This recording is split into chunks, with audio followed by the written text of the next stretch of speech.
मैंने वृद्धों की सेवा तन मन से की, जिसके लिए आज मैं यहाँ पे खड़ी हूँ। कहीं ना कहीं उनका आशीर्वाद मेरे पास है। जहाँ पे पीड़ा है वहाँ पे योग्यता है। मेरा तो एक ही कर्तव्य, धर्म है, एक ही कर्तव्य, राष्ट्र हित सर्वोपरि। प्राइमरी फोकस हो गया है कि भैया पैसा कमाया जाए।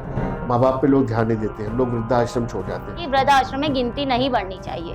मैं तो चाहती वृद्धाश्रम हो ही ना। उत्पीड़न के लिए जो नंबर दिए रहते हैं, जो टोल फ्री नंबर होते हैं, उनको हम लोग कॉल करते हैं तो उसमें कॉल नहीं लगता है। देखिए, हम लोगों के जो भी हम लोग रोड में गौ माता देखते हैं, जो भी पीड़ित रहती है, जिनका गाड़ियों के वाहनों के द्वारा जो एक्सीडेंट हो जाता है, उनको हम लोग लेके जाते हैं। हमारे कई गौ सेवक भाई लोग हैं जो सनातन धर्म के लिए और गौ सेवा के लिए कार्य करते हैं। ये समाज बहुत गिर चुका है नीचे। बेटियां इस समाज में सुरक्षित नहीं है। नमस्कार दोस्तों, मैं अंजनी सिंह बैठक अपनों की में आपका स्वागत करता हूं। आज हमारे साथ समाज सेवी उत्तराखंड की काफी बड़ी हस्ती योगिता बरोला जी मौजूद है। योगिता जी, आपका हार्दिक स्वागत है। आपने कीमती समय निकाला हमारे चैनल के लिए। योगिता जी, आप सामाजिक क्षेत्र में कैसे आना हुआ आपका? देखिए, एक्चुअली 2018 से मेरा जो जर्नी है सोशल फील्ड में, सामाजिक क्षेत्र पे राष्ट्र हित के लिए या समाज के लिए जो भी कार्य करना, तो मेरा 2018 से स्टार्ट हो गया था। कोविड के टाइम से जब हम लोग कोविड में सब लोग पीड़ित थे कोविड से, उस समय कहीं ना कहीं ग्रस्त हो चुके थे। पूरा समाज बड़ा भयभीत हो गया था कोविड को देख के। मतलब एक फोबिया हो गया था कि कोविड है और जैसे ही कोरोना आएगा, किसी को कोरोना होगा तो हम लोग कुछ ना कुछ हो जाएगा। तो उस समय मैं बी फार्मा में फार्मासिस्ट उसमें थी, बी फार्मा में थी, और मेडिकल रिप्रेजेंटेटिव में मेरा पोस्ट था। तो हम लोग हॉस्पिटल्स में जाया करते थे। तो मैं उस समय देख रही थी वो वाली जर्नी में कि जो वृद्ध हैं, कहीं ना कहीं ज्यादा इसमें वृद्ध जो रहते हैं, उन्होंने ही अपनी लाइफ में स्ट्रगल किया है। और जो भी केस हुए हैं, ज्यादा वृद्धों के संग हुए थे। जी। तो बेसिकली आपको इंस्पिरेशन जो है जी कि मुझे समाज सेवा करनी है, वो वहीं से आई कि भैया वृद्धों के लिए मुझे कुछ करना है समाज में। ठीक है, स्टार्टिंग आपको ख्याल वहीं से आया? जी, हॉस्पिटल्स में देख रही थी मैं कि जो सिलेंडर्स, ऑक्सीजन लग रहा था, उस समय जो चीजें हो रही थी, और उसके बाद वो पीड़ा में देख रही थी। और कहीं ना कहीं उसके बाद मैं भी खुद कोविड नहीं, मुझे भी खुद भी मैं पॉजिटिव हो गई थी कोविड में। मैं खुद पॉजिटिव हो गई थी, क्योंकि हम लोगों का उस समय ऐसा चल रहा था, पूरा किट पहन के हम लोगों को मेडिसिन को हियर एंड देयर करना पड़ रहा था। तो उस बीच मैं खुद ही पॉजिटिव हो गई थी। और मैंने भी होम आइसोलेशन लिया उस समय 15 डेज का। आफ्टर रिकवरी फिर मेरे अंदर आया कि जो मैंने वो जर्नी देखा, जो वृद्धों को मैंने उस समय जो देखा, तो वो बहुत पीड़ादायक था। तो मुझे लगा कि जब मैं हॉस्पिटल्स लाइन में इस समय कर रही हूँ, तो आगे मैं इनके लिए कुछ करूँ। सो मेरे अंदर आया कि मुझे वृद्ध सेवा भी करना चाहिए। बिल्कुल। तो जब आपने ये निर्णय लिया जी कि भाई मुझे अब वृद्ध सेवा, मुझे समाज सेवा ही करनी है, जी तो उसमें परिवार का आपका पूरा सपोर्ट रहा? जी, फर्स्ट प्रायोरिटी मेरे हस्बैंड, जिन्होंने मुझे फुल्ली सपोर्ट किया। क्योंकि जब तक हस्बैंड का सपोर्ट नहीं मिलेगा, फैमिली का सपोर्ट नहीं मिलेगा, तो हम कहते हैं कि दहलीज पार नहीं कर सकते। और जो मेरे को फ्रीडम मिली है, जो मैं आज इस समय जो मुकाम में पाया है, जो मैंने पाया, कहीं ना कहीं उसका क्रेडिट मेरे हस्बैंड को जाता है। ओके, तो उन्होंने पूरा सपोर्ट किया? जी, फुल सपोर्ट। तो फिर आपने ये जॉब जो है आपकी, जी वो आपने क्विट की? हाँ, मैंने उस समय क्विट किया फिर। ओके, फिर आप प्राइमरीली जो है इसमें आपका फोकस आ गया कि नहीं मुझे ये करना है। तो आपने इसके लिए कोई सामाजिक संस्था बनाई, या आप डायरेक्टली जैसे कोई सामाजिक संस्था से जुड़ गई कि भाई मुझे वृद्धाश्रम जो है, वृद्धों के लिए कुछ करना है? तो इसके लिए आपने क्या इनिशिएटिव क्या लिया? स्टार्टिंग क्या रहा आपका? देखिए, मेरा कनक चंद, श्रीमती कनक चंद है, जो कनक मैडम, ओके। जी जी, जो वृद्धाश्रम रन करती हैं, नीम करोरी, बाबा नीम करोरी वृद्धाश्रम। तो मेरा देखिए, कोविड के बाद सब उस समय तो लगता है कि दोबारा युग आया है, एक युग आ गया। तो उस समय मेरा कोइंसिडेंस कनक मैम से मेरा मुलाकात हुई। तो कनक मैम से मुलाकात हुई, फिर मैंने वहाँ पे एज अ सह संचालिका पोस्ट पे मैंने वहाँ 3 साल पूरा मैंने वृद्ध सेवा किया। तो जब मैं वहाँ गई, तो मैं जो चाह रही थी वही मुझे अपने आप ही प्राप्त होने लग गया। मुझे जॉब भी मिली अच्छी, और मुझे वृद्ध सेवा करने का सौभाग्य भी प्राप्त होने लग गया। तो फिर 2-3 साल मैंने वहाँ पे पूरा वृद्ध सेवा किया। कौन से साल से आप जुड़ी वहाँ पे? मैं 2019 19 से मैं वहाँ पे 1920 से हाँ हाँ। मैंने वहाँ पे किया। और कब तक आपने वहाँ पे तो जुड़े मैंने रहे? आई गेस 3 साल किया मैंने वहाँ पे, 2.5-3 साल, 3 ओके साल। ओके ओके ओके, क्योंकि हमारे चैनल ने भी वहाँ पे काफी सहयोग किया था ओके। वृद्धाश्रम में। तो हाँ, एक बार पहले यहीं पे था ऑफिस, तीन अब पानी। उनका, हाँ अब जो है वो रामपुर रोड में है। जी जी जी। नहीं चलिए बहुत बढ़िया है। तो अभी जो है उस टाइम जो आपने इनिशिएटिव लिया, कनक मैडम के साथ जुड़ी आप, तो फिर वहाँ पे कुछ छोड़ना पड़ा या अपना कुछ स्टार्टअप के लिए सोचा आपने? अ, 3 साल आपने वहाँ काम किया। हाँ, मैंने 2.5-3 साल वहाँ पे हाँ, किया। तो उसके बाद वहाँ से शिफ्ट किया अपना खोलने के लिए, या कुछ क्या देखिए, रीजन क्या था? कनक मैम जो है कहीं ना कहीं मेरे लिए मेरी कहते हैं, मुझे उन्होंने मेंटर। ही मोटिव भी दिया, मोटिवेशन भी दिया है। और कहीं ना कहीं मुझे उन्हीं से प्रेरणा मिली कि वृद्ध सेवा क्या होती है। जब मैं वहाँ पे वृद्धों की सेवा करती थी और उन वृद्धों से मुझे एक एज अ बेटी स्नेह मिलने लगा। और वहाँ पे मैंने जब वो बीमार होते थे तो मैं उनका मैं तो एक जॉब करती थी, तो मैं उसको जॉब की तरह ले सकती थी। पर मैंने वृद्धों की सेवा तन मन से की, जिसके लिए आज मैं यहाँ पे खड़ी हूँ। कहीं न कहीं उनका आशीर्वाद मेरे पास है, क्योंकि मैं हॉस्पिटल्स में रहती थी उनके साथ, वृद्धों के साथ, तो मैंने सूसू पॉटी भी उनका साफ किया है। लोग अपने माता-पिता का नहीं करते, पर मैंने द ड 2 ढाई 3 साल उन वृद्धों का किया। और जब उन्होंने मुझ पे उनका आशीर्वाद मिला, तो कहीं न कहीं उसी आशीर्वाद से आज मुझे दुनिया जानती है। बिल्कुल बिल्कुल। कनक मैडम जी हमारे साथ भी जुड़ी थी और उनका फोन आया था, तो हमने वहाँ वैक्सीन बेड्स बनवाए थे ओके। वहाँ पे बुजुर्गों के लिए, जी, क्योंकि वो टॉयलेट करते थे तो वो गीला रहता था बेड। बिस्तगीला, ठीक हाँ, है। तो हाँ हमने जी, वैक्सीन्स के बेड बनवाए थे वहाँ पे करीब 10-12। तो हमारी टीम जो है बैठक अपनों की, हमने वहाँ पे सपोर्ट किया था मैम। जी। चलिए ये बहुत बढ़िया मैम। तो फिर ये आपने जो निर्णय लिया कि नहीं अब अपना कुछ स्टार्ट करें या अपनी सामाजिक संस्था स्टार्ट करें, वो कैसे मन में आया? जब मैंने वहाँ पे व्रत किया तो उसके बाद मेरे फैमिली में थोड़ी-सी सिचुएशन ऐसे आ गई थी कि मुझे वहाँ पे से क्विट करना पड़ा। Actually okay. मेरे फादर इन लॉ की ज़्यादा तबीयत खराब हो गई थी, तो वो बिस्तर में चले गए। तो मुझे लगा कि ठीक है, मैं जो कर रही हूँ वृद्ध सेवा के बाद-बाद मैं अपने घर को भी देखना मेरी फर्स्ट प्रायोरिटी है। तो उस समय मेरे पिताजी जो थे, ससुर जी, वो हॉस्पिटलाइज़ हो गए थे। तो उस समय उनका सुसु पॉटी साफ करना मेरा परम धर्म था, तो मैं उनके लिए मुझे ये जॉब क्विट करना पड़ा। फिर भी मैं आज भी मैम से कहीं न कहीं कनेक्टेड हूँ। ओके तो ओके। कोई भी बात होती है तो मैं उनसे मार्गदर्शन प्राप्त करती हूँ।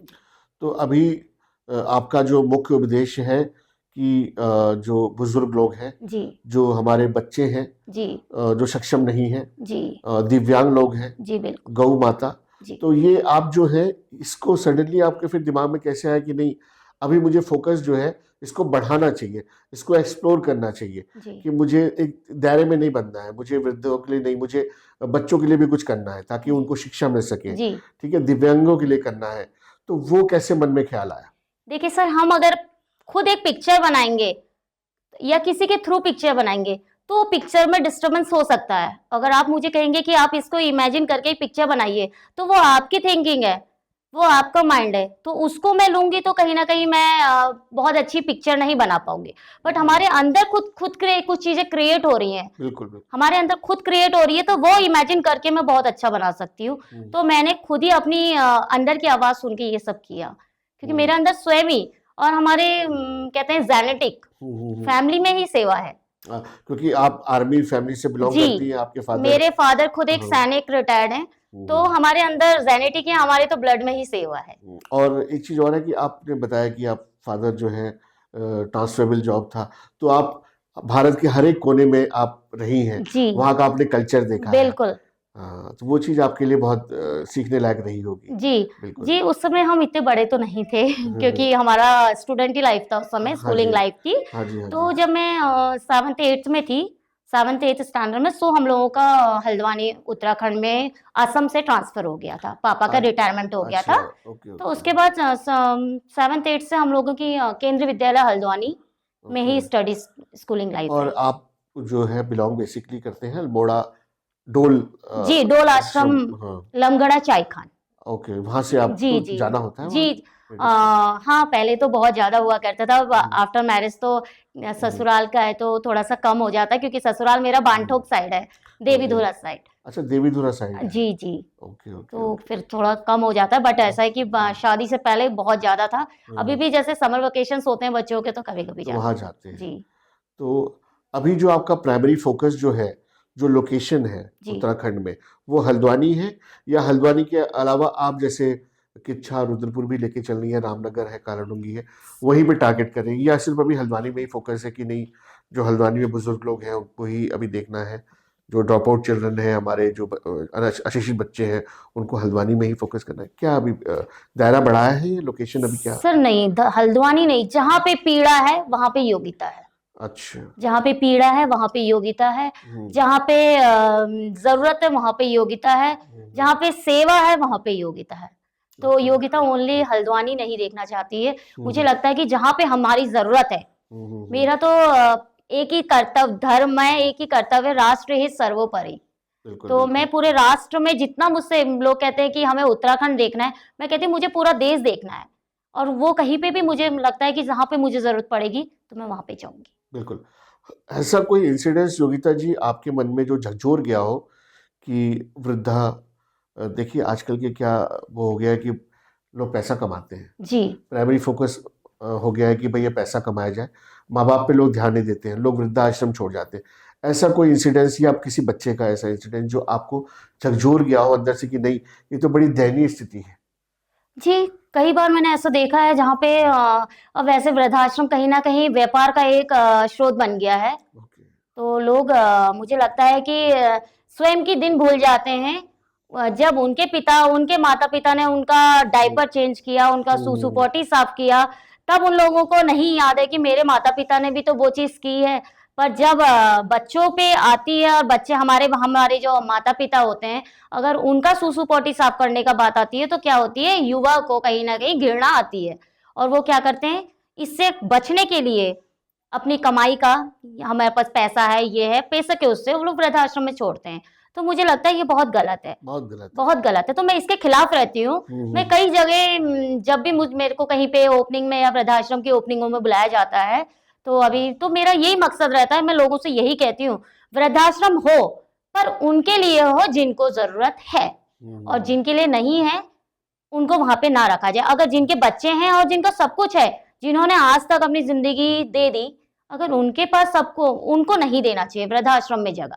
हम्म और हमारी इसमें जो हमारी कनक मैम है, वो हम्म काउंसलिंग भी करती हैं। मुझे कहीं जहां मेरे को प्रेरणा ही ऐसे इंसान से मिल रही है, बिल्कुल बिल्कुल। जो खुद एक काउंसलिंग करके वृद्धाश्रम में, काउंसलिंग करके उनका फोकस रहता है कि, वरना आज कनक मैम के वृद्धाश्रम में शायद बहुत ज्यादा भीड़ होती।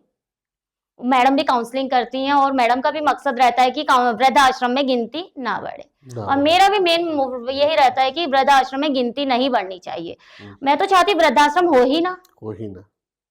मैं तो कहती वृद्धाश्रम हो ही ना। काउंसलिंग उन बच्चों की जाती है जो अपने माँ बाप को छोड़ जाते हैं कि आप बैठिए, एक जी आपस में बैठ के इसको सुलह करी जी जाए, जी। आप इनको रखिए, आप क्यों इनको वृद्धाश्रम छोड़ रहे हैं, बिल्कुल बिल्कुल। क्या रीजन है उस, वो बिल्कुल काउंसलिंग तो करती है मैम। हाँ, काउंसलिंग रहता, तो उन्हीं को देखते हुए मेरी भी हम्म अब स्टार्टिंग से अब मेरा भी काफी, मैं काफी काउंसलिंग कर चुकी हूँ, जिससे मैं कई वृद्धों को उनके वहीं पे उन्हीं के आश्रय में, जहाँ ने उन्हें जाना, जहाँ उन्होंने वो आश्रय बनाया है, वहां पे वापस रखवाया है। मैंने भी कई 3-4 काउंसलिंग कर चुकी हूँ। बहुत बढ़िया। तो मेरा भी मकसद रहता है कि हम लोग उनको वहीं पे रखें जहाँ पे उनकी जगह है। जो उन्होंने बीज बो के इतना बड़ा पेड़ बना दिया, उस पेड़, वो पेड़ की कहीं ना कहीं वो छाया के हकदार वो भी हैं।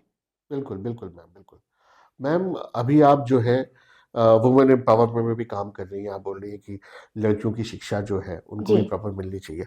आपको लगता है कहीं हमारे उत्तराखंड में भी जो सेक्स रेशियो है, मेल एज पर फीमेल, ठीक है, वो फीमेल रेशियो कम हुआ है, जी। ये इसके बिल्कुल। बारे में आप क्या बोलना चाहेंगे? देखिए आजकल क्या है कि लोग, सबसे बड़ी बात है, मेरे अंदर भी एक भय है, जो हम लोग जो अभी देख रहे हैं उत्तराखंड में, जिस तरीके का वातावरण हो गया है, जिस तरीके का, देखिए बेटियां सुरक्षित नहीं है।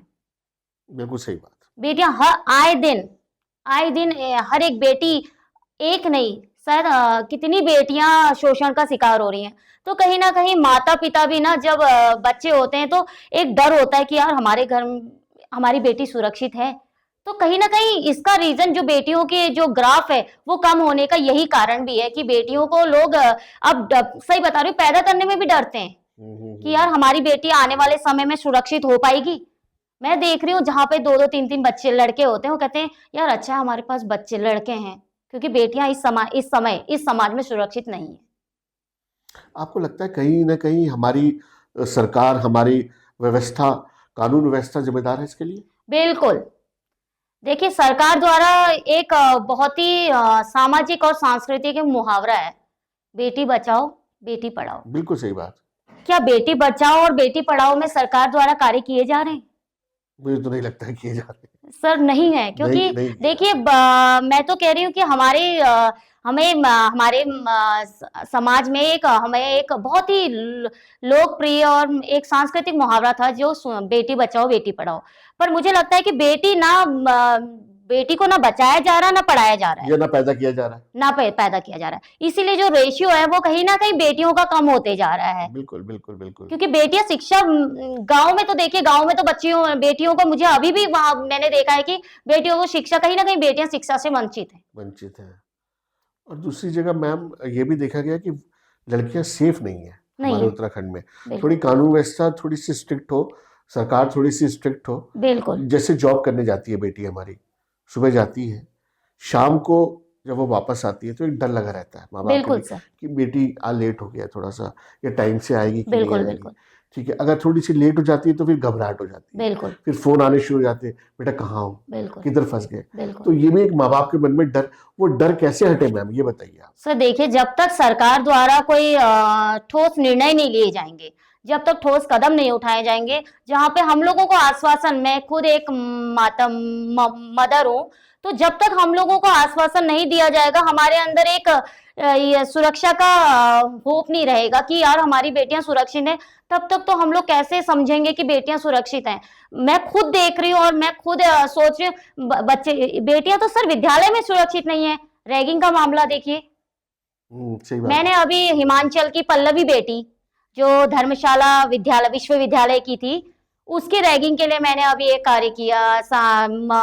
सिटी मजिस्ट्रेट द्वारा राष्ट्रपति मुर्मू जी को मैंने ये ज्ञापन दिया कि रैगिंग के खिलाफ भी बच्चों को जो है सरकार द्वारा Action लेना चाहिए। ठोस कदम उठाने चाहिए, ताकि जो बेटियां हैं कहीं ना कहीं डिप्रेशन में जा रही हैं, और बेटियां क्या बेटे क्या, जो युवा है, जो नई जूनियर होते हैं, कहीं सीनियर उनको उनका शोषण ही हुआ, रैगिंग शोषण ही हुआ, शोषण कर रहे हैं, जिससे आज हमारी पल्लवी बेटी जो है 19 साल की बेटी ने कहीं ना कहीं अपनी जिंदगी की सांसें छोड़ दी। जिंदगी की एक जंग जी रही थी वो, 2 महीने उसने जंग जी और उसके बाद हार गई। क्योंकि वो डिप्रेशन में जा चुकी थी।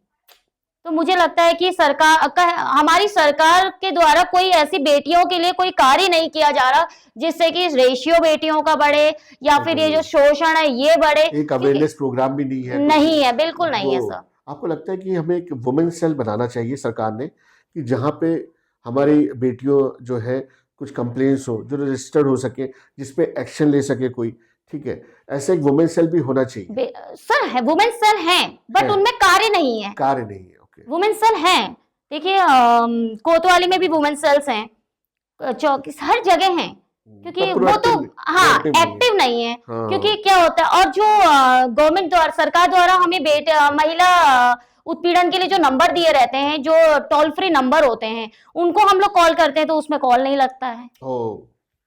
मैं तो कितनी बार कॉल कर चुकी हूँ, क्योंकि हाँ जरूरत पड़ती है, क्योंकि मैं एक सामाजिक क्षेत्र में कार्य करते हैं, तो वो लगते ही नहीं है सर। सबसे पहले तो हम लोगों को इस चीज को, सरकार को ये देखना चाहिए कि जो नंबर हम लोगों ने उपलब्ध कराए हैं बेटियों के लिए, रिस्पॉन्स तो मिले। हाँ, तो उसमें रिस्पॉन्स हो और वो एक्टिव रहे। कहीं पे बेटी अगर परेशान है तो उस नंबर पे कॉल करे तो तुरंत हमें वो सुविधा मिले। बिल्कुल मैम, ये थोड़ा सा ये जो मैसेज है ये जाना चाहिए समाज में। बिल्कुल कि बिल्कुल। अगर कोई मुसीबत में है हमारी बेटी, तो वो एटलीस्ट वहाँ कॉल करके बिल्कुल वो कर सके। बट ये थोड़ा सा हम लोग को भी डिजिटली हम बोलते हैं कि बहुत इक्विप्ड हो गए, बट रेस्पॉन्स तो मिलना चाहिए मैम। बिल्कुल इस चीज में तो सरकार को थोड़ा सा इसमें कार्य करना पड़ेगा। बिल्कुल सर, सरकार को, मुझे लगता है कि सरकार कहीं ना कहीं हमारी बेटियों को ही मुद्दा बना के, राजनीति का एक मुद्दा बना के, हमारी बेटियां कहीं ना कहीं राजनीति की बलि चढ़ने लग गई हैं। अभी जैसे मैम अंकिता भंडारी के जो है काफी प्रचलन में है, काफी आक्रोश है लोगों में और काफी प्रोटेस्ट हो रहा है, तो इसके बारे में आप क्या कहेंगे? सर पहले तो मुख्यमंत्री जी, हमारे माननीय मुख्यमंत्री जी का मैं आभार व्यक्त करूंगी चैनल के माध्यम से कि उन्होंने सीबीआई जांच की सहमति दी, क्योंकि जब तक सीबीआई जांच नहीं होती तो हमें कैसे पता चलता कि क्या सच्चाई है। हर एक वीआईपी और जो भी इसमें था, काफी वीडियो वायरल हुई, सब कुछ हुआ, तो अब मैं चाहती हूँ कि स्ट्रिक्टली सीबीआई जांच हो और जो हमारी बेटी के लिए जो भी आगे दिख रहा है, जो भी इसमें कुकृत्य किया है, जो गुनाह किया है, उसको कड़ी से कड़ी सजा दी जाए। योगिता मैम, आपको ये नहीं लगता कि सरकार, ठीक है सरकार ने सीबीआई के लिए किया है, बट ये सरकार को काफी पहले कर देना चाहिए था। ये दबाव में कर रही है। ये प्रोटेस्ट जब बढ़ रहा है, पब्लिक आक्रोश में आ गई है, तब जाके निर्णय लेना कि सीबीआई होनी चाहिए इन्वेस्टिगेशन। 2027 के इलेक्शन चुनाव पास में है, तो कहीं ना कहीं थोड़ा सा बुलाने की कोशिश भी की जा रही है।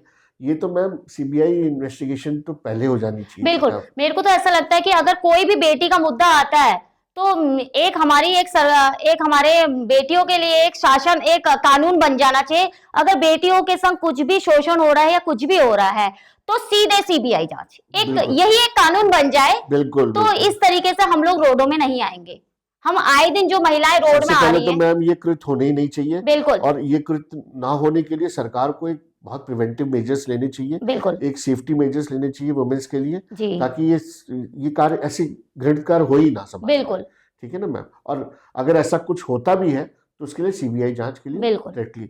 तो मैम, जैसे ये जो हमारी अंकिता जो बेटी है, इसके जो प्रोटेस्ट में लोग खड़े हो रहे हैं और आगे इस टाइप की चीजें ना हो, तो आप लोग का सामाजिक संस्था इस बारे में कुछ कर रही है और सरकार को भी कुछ हिदायत दे रही है कि नहीं सर, हमारी जो बेटियां हैं कैसे सुरक्षित रहेंगी, क्या प्रिवेंटिव मेजर्स लेने चाहिए? कुछ आप लोग भी सरकार से बात कर रहे हैं इस बारे में? जी सर, मैं तो ये कह रही हूँ कि हमने तो अपने ज्ञापन के थ्रू, अपनी संस्था के ज्ञापन के थ्रू यही हमेशा यही बोला गया है हम लोगों के ज्ञापन के थ्रू कि अगर बेटियों पे शोषण हो रहा है तो सबसे पहले सरकार को जो गुनहगार है उसको पहले अरेस्ट करना चाहिए और तुरंत सख्त से सख्त कार्रवाई करनी चाहिए, ताकि जो ये अगर एक भी आरोपी को, एक भी बलात्कारी को अगर बड़ी सजा, फांसी की सजा हो जाए, एक मैसेज आएगा तो एक फांसी भी हमारी बेटियों की कहीं ना कहीं ग्राफ को बढ़ाएगी और हमारी बेटियां सुरक्षित रहेंगी। जहां सुरक्षित होंगी तो वहां बेटियों का बार ग्राफ है जो अपने आप बढ़े। बिल्कुल मैम, जैसे कि आपने सुना होगा कुछ साल पहले हैदराबाद में एक इंसिडेंस हुआ था। एक डॉक्टर थी, उनका साथ इंसिडेंस हुआ था, जहां पे पुलिस ने बहुत एक्शन मोड में काम किया था और एनकाउंटर किया था वहीं पे ले जाके। जी, ठीक है। तो उस टाइप की कानून व्यवस्था यहाँ हमारे बिल्कुल हमारे जरूरी है। बिल्कुल, जो जिस तरीके से यूपी में और हर जगह पे योगी जी कर रहे हैं, अगर यही चीज यहाँ पे हो जाए तो मुझे लगता है हमारी बेटियां जो रात को 8 बजे 9 बजे ऑटो या टुक टुक में आने से डरती हैं, तो वो कहीं ना कहीं उनके अंदर से डर हटेगा। बिल्कुल बिल्कुल। आज तो मैं खुद ही, अगर मैं 8-9 बजे बाहर निकलती हूँ तो आने के समय मुझे खुद अपनी स्कूटी पे डर लगता है, क्योंकि मुझे लगता है कि मैं सुरक्षित नहीं हूँ। हमारे अंदर ये हम लोगों ने जो देख लिया, उसके बाद हर एक बेटी, हर एक माता पिता कहीं ना कहीं भयभीत है कि हम लोग सुरक्षित नहीं है। योगिता मैम, जैसे कि हमारी बेटियां जो है जॉब करके आती है शाम को, जी, तो आपने जैसे खुद बोला कि मैं खुद भयभीत रहती हूँ। बिल्कुल। देखिए, तो एक आम लड़की तो बेचारी वो वैसे ही घबराई रहती है। बिल्कुल। ठीक है। और आजकल जिस तरीके से नशा फैल रहा है, जो सूखा नशा है, पहले तो लोग शराब करते थे, अब जो है ये बहुत जो गंदा नशा है, इंजेक्शन लगाते हैं लोग और नशा करते हैं, ड्रग्स लेते हैं। इससे क्या हो रहा है, जो यंगस्टर जो है हमारे, आप देखेंगे ना हर जगह, मैंने एक चीज नोटिस की है हल्द्वानी में कि चौराहा है, जैसे कोई चौराहा है तो वहाँ 10-20 बाइक लेके लड़के यंगस्टर लोग खड़े हैं, ग्रुप बना के गाली गलौज कर रहे हैं, वही नशा कर रहे हैं। और वही फिर जो बाइक चल रही है इतनी स्पीड में चल रही है कि सामने वाले को तो मारते ही है, उसके बाद वही लोग गलत हरकत भी करते हैं। बिल्कुल। रात को जो है गाड़ियों में निकल के, ठीक है, वो सब हरकत। तो इसके बारे में जैसे आपकी सामाजिक संस्था है, इसमें कुछ प्रिवेंटिव मेजर्स ले रही है कि ये जो नशा जो है, या फिर इसको थोड़ा सा कंट्रोल किया जाए, इसमें यंगस्टर ना पड़े, इसके बारे में कुछ? देखिए, अभी हमारे माध्यम से, हम लोगों की संस्था के माध्यम से, हमारे नहीं, जितने भी सामाजिक क्षेत्र में जितनी भी संस्थाएं काम कर रही हैं, तो हम लोगों का सबका मोटिव रहता है कि नशे के लिए हम लोग अवेयरनेस प्रोग्राम करें। तो हम लोग मैंने एक आध प्रोग्राम करवा भी रखे हैं, अवेयरनेस प्रोग्राम, जिसमें नशा मुक्ति के लिए बच्चों को बताया जाता है कि ना आप लोग इस तरीके से करेंगे तो आगे आप लोगों का क्या भविष्य होगा। पर कहीं ना कहीं उससे हम लोगों को खुद को भी, जो अभिभावक है उनको भी ये चीज दिखानी पड़ेगी। अगर हम लोग बच्चों को अवेयर करेंगे, पहले तो हमें खुद अपना क्लीन रहना पड़ेगा, तभी जाके हम बच्चों को भी अवेयर कर पाएंगे बेटा नशा गलत चीज है। तो और सबसे बड़ी बात है, आजकल जो सूखा स्मैक नशा चल रहा है वो इंसान को बर्बाद कर रहा है। जो ये रेलवे लाइन के पास वहाँ छोटे छोटे 6-7 साल के बच्चे, मैं हम लोग जब रेलवे स्टेशन से कहीं से आते हैं अदर सिटी से, तो वहाँ अदर स्टेशन से आते हैं तो वहां देखते हैं कि छोटे छोटे बच्चे हाथ में छोटी सी ब्लेड लेके, और उनको होश नहीं रहता क्योंकि उन्होंने सूखा नशा लिया होता है, और वो हाथों पे उनकी ब्लेड रहती है, और वो लोग क्या करते हैं, सीधे आगे वाले को हार्म देते हैं, क्योंकि उनके अंदर तो डर है ही नहीं, उन्होंने तो नशा किया है, उनके अंदर डर, क्योंकि नशे ने तो सब गायब कर दिया, और वहीं से वो लोग पॉकेट मारना शुरू कर देते हैं। मैंने ये चीज भी देखी, और मैंने अभी बीच में एक करीब 1-1.5 महीने पहले मैंने एक केस देखा जहां पे एक युवा कहीं ना कहीं नशे में बिल्कुल लुप्त था, और उसने नशा इतना किया था कि उसको ये नहीं पता था कि वो है कहाँ। उस नशे का फायदा दूसरा नशा बच्चा उठा रहा था। हाँ, बिल्कुल बिल्कुल। छोटे बच्चे ने, जो 10 साल का 7-8 साल का बच्चा है, उसने स्मैक लिया था, और जो युवा है उसने वाइन पिया था। तो उसने क्या किया, सबसे पहले उसका हाथ काटा। ये बात है कालाडूंगी चौराहे पे, मैंने वहां पे उस बच्चे को 2 थप्पड़ मारे थे, और वो ब्लेड उसके हाथ से लिया था, क्योंकि मैं उसको देख रही थी। मैं जब स्कूटी रोका मैंने वहां पे, तो मैं देख रही वो उसको फॉलो कर रहा है, वो जो नशा करके जो युवा जा रहा है वहां से, उसको फॉलो कर रहा है कि ये नशे में है। तो कहीं ना कहीं नशा नशे को बिगाड़ रहा है। बिल्कुल बिल्कुल बिल्कुल। और हमारी जो युवा है वो कहीं ना कहीं छोटे बच्चों को बिगाड़ रही है। अगर वो खुद नशा नहीं करता तो वो इसकी चपेट में भी नहीं आता। बिल्कुल बिल्कुल बिल्कुल। और उस बच्चे ने क्या किया, उसको हार्म पहुंचाया और उससे पैसे लिए। फिर वहां पे कुछ रिक्शे वाले भैया लोग थे, उन्होंने उसके पैसे वापस किए, और उसको हम लोगों ने रिक्शे के थ्रू उसके घर के लिए भिजवाया, और उस बंदे को पता नहीं है वो है कहाँ।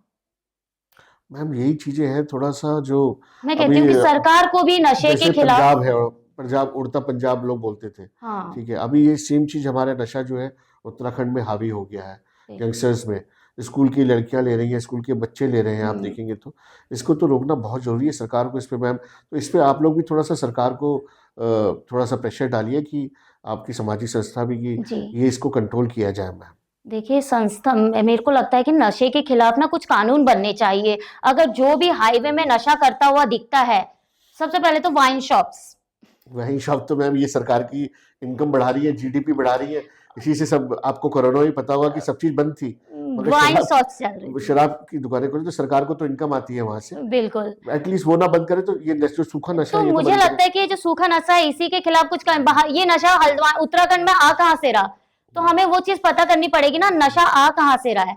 जहां से अगर नशा सप्लाई हो रहा है, अगर वहां से सप्लाई ही नहीं होगा तो यहाँ पे पहुंचेगा कैसे? मैडम पहाड़ों से आ रहा है, ये खेती होती है पहाड़ों में, इसकी नशे की खेती, भांग की, तो इसके खिलाफ मेरे को लगता है खेती भी होती है, अफीम की, हाँ, ये पहाड़ों में होती है, मैं तो पहाड़ों से ही आता है, तो सरकार को रोकना पड़ेगा वही। जी बिल्कुल, इस चीज की खेती, इस पे कानून बन जाए। अगर ये अलाउ नहीं होगा, तो अगर इसको बोना अलाउ नहीं होगा, इसके ऊपर के धाराएं बन जाएंगी कि अगर किसी ने घर पे ये बोया तो उसके पे ये लगेगा, वो लगेगा, तो इस हिसाब से ये नशा अपने आप धीरे धीरे बंद होने लगेगा। बिल्कुल मैम, बिल्कुल। और सरकार को इसके लिए अवेयर होना पड़ेगा। आप यकीन नहीं मानेंगे मैम, हमने तो खुद देखा है, यहाँ पे ग्राफिक एरा इंस्टीट्यूट है, तो कुछ 10-12 बच्चे यहाँ पे टाई लगा के मेरे इधर ही खड़े रहते थे रोज शाम को, तो मुझे समझ में नहीं आता था कि क्या चीज़ है, तो पता चला कि कोई नशा उनको देता है, तो वो लेने आते हैं, नशा लेने आते हैं।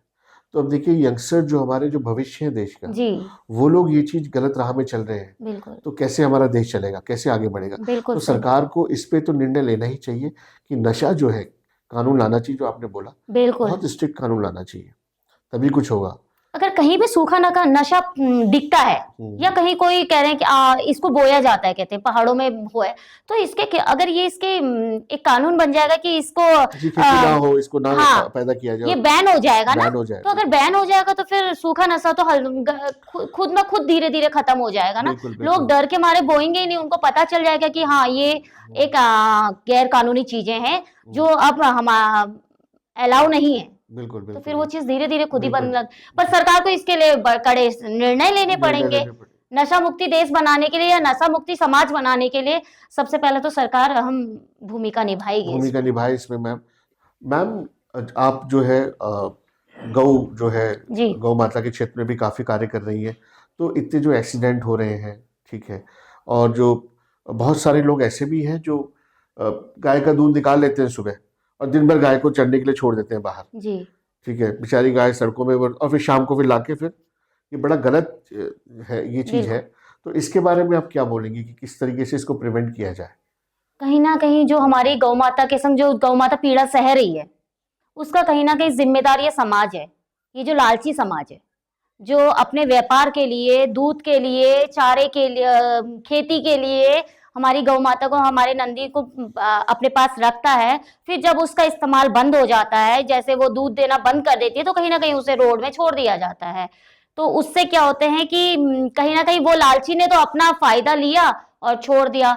फिर जो गौ माता जो रोड में आ जाती हैं, कहीं ना कहीं वो बेचारी या तो एक्सीडेंट का शिकार हो जाती हैं या फिर उनको कोई यहाँ से बाहर चली जाती है, उनकी सप्लाई हो जाती है और गौ मांस में उनको बदल दिया जाता है।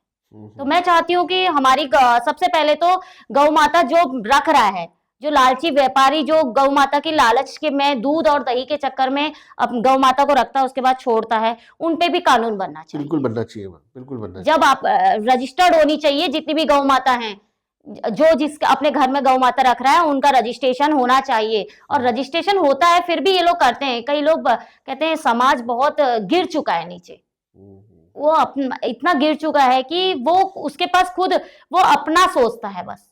तो हमारी जो गौ माता है, जो हमारी गौ माता, अगर हमारी गौ माता, और दूसरी बात, हमारी गौ माता को अगर राष्ट्रमाता घोषित किया जाएगा, कर दिया जाए, तो जो ये हमारी गौ माता में जो पीड़ा हो रही है वो कहीं ना कहीं कम हो जाएगी।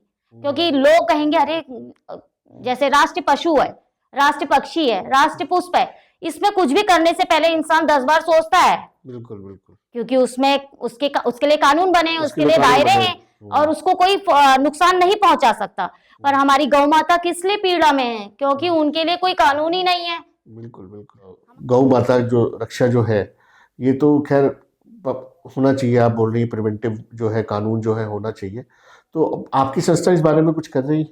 देखिए, हम लोगों के जो भी हम लोग रोड में गौ माता देखते हैं, जो भी पीड़ित रहती है, जिनका गाड़ियों के वाहनों के द्वारा जो एक्सीडेंट हो जाता है, उनको हम लोग लेके जाते हैं। हमारे कई गौ सेवक भाई लोग हैं जो सनातन धर्म के लिए और गौ सेवा के लिए कार्य करते हैं।